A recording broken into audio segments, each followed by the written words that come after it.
Okay, so this is a brand new series on React in 2021. Now, I did a series a couple of years ago about React. That series is still completely valid. There's nothing wrong with that series. It's just over the last couple of years since I made that, there's been a move away from using class-based components in React to using simpler function-based stateless components. So I'm going to rewrite this series, recreate this series, talking about using stateless functional components, using the new hooks and the components API, using more ES6 style syntax. So that's what this series is about. Going to be a whole bunch of videos talking about the latest way, the latest best practices in building React apps. So let's get started. React itself, as it says on the homepage here, a JavaScript library for building user interfaces. So we've got two main scripts that you're going to get with React. There's the React script, which builds a virtual DOM, basically an object that describes all the user interface components that you're going to have in your app. There's a second script called React DOM, which will take that virtual DOM, that object in JavaScript, and convert it into actual HTML components on your page. So we're working with these two parts, and they go hand in hand. When people talk about React, they're generally talking about these two scripts, these two main parts of the library. Now, React Native is using this core React library, the core React script, but instead of React DOM, it's got another React Native script, which will take the virtual DOM and turn it into native components for iOS and for Android. So that's a whole other topic. We're talking about in the browser rendering. So with React, now you can take React and we can build a project. I can have a web page and just add the scripts, link to the scripts, and use some of the React commands. But that's a bit of a waste. If you're going to learn React, it's better to build a React project and approach your whole project in the way that React intended. So that's what we're going to do here. Now I'm going to use a tool in here. So I'm in my folder. It's an empty project. I'm going to use a tool called Create React App. And this is pretty standard for any React project.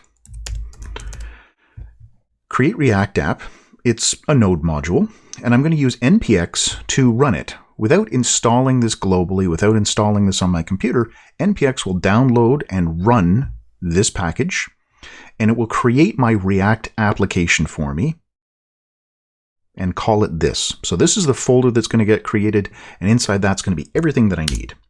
So that's going to take a little bit of time. While it does that, I'm going to jump back over here to the browser. And we can see there's a website that talks about Create React App. If all you want to know about it is I use npm create react app and then the name of my project, that's okay. You can get quite far in React and building your React projects if that's the only thing that you know about it. That's fine. What Create React App does is it gives us the React scripts. It gives us that is the React and React DOM, those scripts. It also gives us another package called React Scripts, which will help us running a development version of our project, running the production build, creating the production build of our project. It gives us Webpack, it gives us Babel, it gives us Yarn, a whole bunch of tools, Jest for testing. All these tools come with Create React App. So in here, it's installing all of this stuff. If I open up this folder, we can see that it's building a whole bunch of things. There's a ton of stuff going into node modules. The source, this is the folder where we're going to find our scripts. And I open up package.json. You can see this is my app, dependencies. Here we go. So React, React DOM, those are those two core scripts. React scripts, the ones for building our project. And the Jest stuff here as well. Now for those React scripts, we've got right here, React scripts, the four things that it's going to give us. Start, this is our development server. So if I want to run my project in the browser, which we're going to do in just a second, this is the command to use. Build is going to create the production version. We're then going to have to use another server to launch it. Test, to use jest to run tests on your script, so you can build those, and I'll talk about those in a future video. I'll give you one little demo of that, but we'll talk about it more in the future.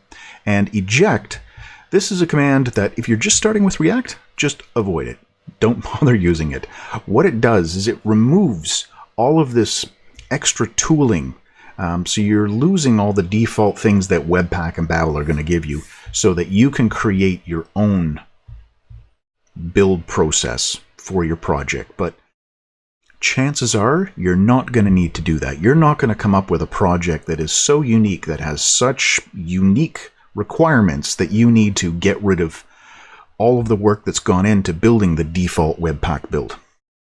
So we have these, and in my source folder, this is where you're going to find all the scripts, and there's one in here that they give by default called app.test.js. So anything with a .test.js, this is going to be one of those tests. And if I open it up to take a look, we can see inside of here what it's doing is it's bringing in our app component, so this one right here, and it's going to run a test. It's going to try to render that app component. It's going to search for this text, learn React, somewhere on the page, and then it does a test expecting that link element with this text to be somewhere in the document. So if I run that right now, go back to package.json, we can see if I do run this script, it's going to search for and be ready to run my tests. By default, Yarn is used for building the Create React app. Inside of here, this Create React app package, this is using Yarn by default. If you don't want to use Yarn, I mean, it's very, very similar to NPM. I have a video on Yarn if you want to get started learning that. It still uses the NPM packages. It still uses your node modules folder.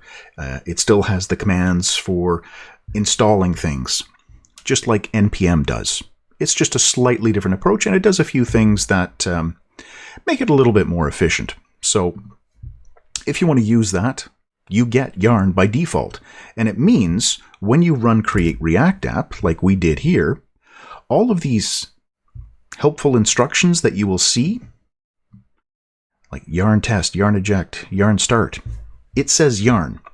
If you were going to build a project and you didn't want to use Yarn, you absolutely wanted to stick with the NPM commands for whatever reason, just personal preference, whatever, you can do this, npx create react app.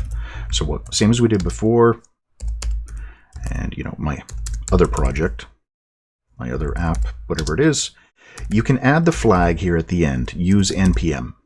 If you do that, the only real visual difference is you're not going to have this yarn.lock file. You'll have a package.json.lock file, and all of these instructions are going to give you the npm versions of these commands. That's really the only difference. So I'm going to stick with Yarn for this series of videos. And so we're going to jump into our folder here, my app, and I'm going to show you those tests. So app.test.js is inside of here. So I'm going to run yarn test, see what I get. Okay, so it's running that script. Now it's ready and waiting. And we're just going to do this one right here. Press A to run all tests. By doing that, it's going to search for anything that has this naming convention. So A, and it's running app.test.js, and it did render the learn React link. Okay, so it ran that one test and passed it. In a future video, I'll talk a little bit more about testing, and I'll show you how to write your own tests and put that all together so you can run these. Control C exits out of the testing, and we're going to do this one next. So the start command, yarn start, or if you've got npm run start, does the same thing. This is building the development version of our React project. So this is, again, I haven't touched any of the code. This is just what we're getting right out of the box with Create React App. Localhost port 3000. This is the development version. And so this is what we get. This actually is, if we look in the source folder, this is where our main project sits. Public has sort of static files. There is an index.html file inside of here. Let me shrink this down a little bit. Inside the index.html file, there's a bunch of stuff in the head, a bunch of comments talking about the fact that this is just a template. Right here, actually. It's the template. This is used as sort of the container where everything is going to be dumped inside by Webpack. It's going to put in the links to the scripts, it's going to put in the links to the CSS, and all that kind of stuff. Right here, we have an element, a div with the ID root. This is where everything is going to be placed. So outside of the public, into the source folder, index.js. This is our starting script. If we open that up, here we have React, React DOM. Those two scripts are being imported into our main JavaScript file. Our index.css file, this is bringing in some CSS. And app is app.js. It's our component right here. Down inside the main part of the script, right here, React DOM.render. So we're using the React DOM script to build the HTML. So building the DOM based on whatever the virtual DOM is, whatever the JavaScript object that defines my page, whatever that is. So right here, the React strict mode just tells it that all of the scripts that I'm going to be writing inside of here have to adhere to the JavaScript strict mode. It's like if you wrote the use strict up at the top of your JavaScript files. App is the only part, the only component that we're actually doing anything with. So here's that getElementById root. That is the second parameter for render. This is where it's going to place our app component. If I jump over to app, inside of here, you can see it's importing an SVG file and a CSS file. This, again, is being used by Webpack. This variable logo right here is going to be the URL for that image.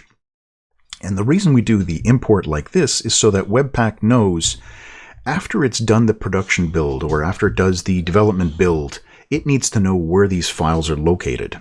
And that's what this is. This is the path to that image after it's been compiled by Webpack. So on our page, we've got a div, there's a header element, there's an image with a CSS class name, app logo. There's a paragraph, an anchor tag with some text, learn React. And this was the text that our test found. It said, okay, there was a case-insensitive version of learn React somewhere on the page. Great, it passed that test. Back to the browser. So here's that text, here's the anchor, and the CSS is making our SVG image rotate. Okay, so we've got all that. Now, one other thing that I want to show you that is going to be very useful to you. If I look inside of here, if I inspect this, normally we have elements. There's also a couple of things down here at the bottom, components and profiler. Components, I want to show you that one. Inside of here, this is the React Dev Tools. There's a plugin for Chrome. And right here, this is what it is. I've got this link down in the description for you so you can get this and install it in your browser. What it lets you do is when you're looking at the development version of your site, you can actually see all the components that you've built, and you look at their properties and you can see all the different bits and pieces that make up your page. It tells you where this is located. So index.js on line 9, that is where app is being rendered. Jump back in here, index.js, line 9. Sure enough, there's the app component. So we have this being created or being read by the React Dev Tools that we've installed as that plugin. Okay, so we have app, which is loading this. And we've got our version right here being rendered. If I go back to the elements, this is the development version. Now, one of the differences between the development version and the production version, if I look inside the head, I've got all the stuff that was in that original file. Like there's a lot of comments, inside of here, I've got two style tags. This is one of the differences between production and development versions. The development versions don't do anything to try and compress or minimize anything. They're just, okay, you have all this content, I'm just going to dump it onto the page. The reason I have two style tags is index.js is bringing in one CSS file, app.js is bringing in another CSS file. So those two CSS files are actually being dumped as the contents for these style tags. So this one has the app.css, or sorry, the index.css, and this has got the app.css. They're just being dumped into the page. The production build, let's take a look at that one. So inside of here, let's go back to our package.json file to see the command. Right here, this command, build. This is the one that's going to create the production version of our site. And it's actually going to create a brand new folder up here called build. And inside of that is going to be the compressed, optimized version of our site. So I need to Control C to stop this running. I'm back out of the production build, and we will just say yarn build. This is the production, and right here in the instructions, it tells you you can run yarn build. I'll do that. Now it's going to create the build folder and our build version of our site. Now, I don't have this one rendering automatically in the browser for me. And if I open this up a little bit more. Okay, so the build folder is ready to be deployed. They recommend serve. So you can do an npm global install of serve to have that on your computer. You can install it as a dev dependency here if you want. But we can do the same thing we did with create React app, which is use the npx command. We can say npx serve. This is the thing that I want to download and run. And the source is going to be that build folder. So this is what we're going to run. This, but with npx in front of it. Now you might be thinking, I'm using VS Code. Why don't I use the built-in live server from the extension that I've got? Very popular extension for VS Code is the live server. And we could do that. We can come over to build and find our index.html file. You can see everything from the public folder got copied into here. And we have the static folder. Here's the JavaScript files. Here's the CSS files, all these things compressed and minimized for us. So I could go to the index.html. We can see here it's compressed.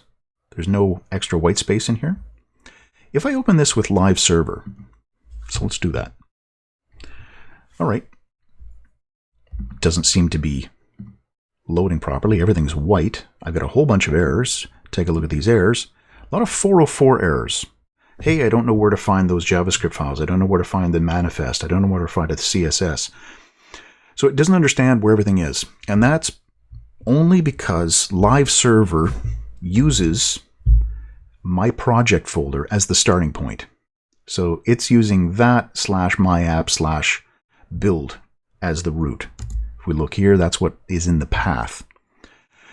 I can, if I want, I could reopen the build folder itself as the project folder inside of VS Code, and then everything would be fine. It would run, but I don't want to bother doing that. So I'm just going to shut down that server. This command, it's just quick and easy. It's one line to run, and it does use build as the root of that web server. So there we go. I ran it, localhost 5000, and the root will be that build folder. So I can do command click, or it does copy to the clipboard, so you can do copy and paste, or just paste it, it's copied for you. And here we have localhost 5000. And if I inspect this, we open up the elements. Inside the head, we can see, here we go. So here's the link to my CSS file, as opposed to the multiple style tags with the CSS being injected in there. So we get a lot of compression. Things are optimized to run fast. Now those dev tools that we were using before, the components, we're not going to get the React components here. What we're getting is sort of the finished HTML. We no longer have the tie-in with that we did here with the development version. So components work great if you're doing the build that we had here. Where's my package.json? So if I'm doing the start command, the dev tools work great here, the plugin in Chrome. The build, that's kind of like your finished deployed version. That's the one that you're going to actually put up on the web somewhere, GitHub pages or wherever it is that you're hosting it. That's where you're going to place that one. Okay, so we've got Create React App is the tool. By default, it uses Yarn, which very minor difference for you. It just means you're typing yarn and these commands. And I can shut that one down as well. Use npm. If you really want to stick with npm, just add that --use -npm to the end of your Create React App command. When you've got your production build, you're no longer using the dev tools, but you're using serve to actually push it up into the browser.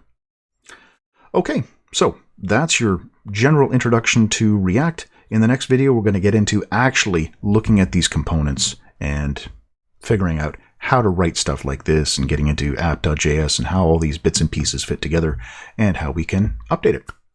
All right, so hope that helps you get started, and the new video will be coming out shortly.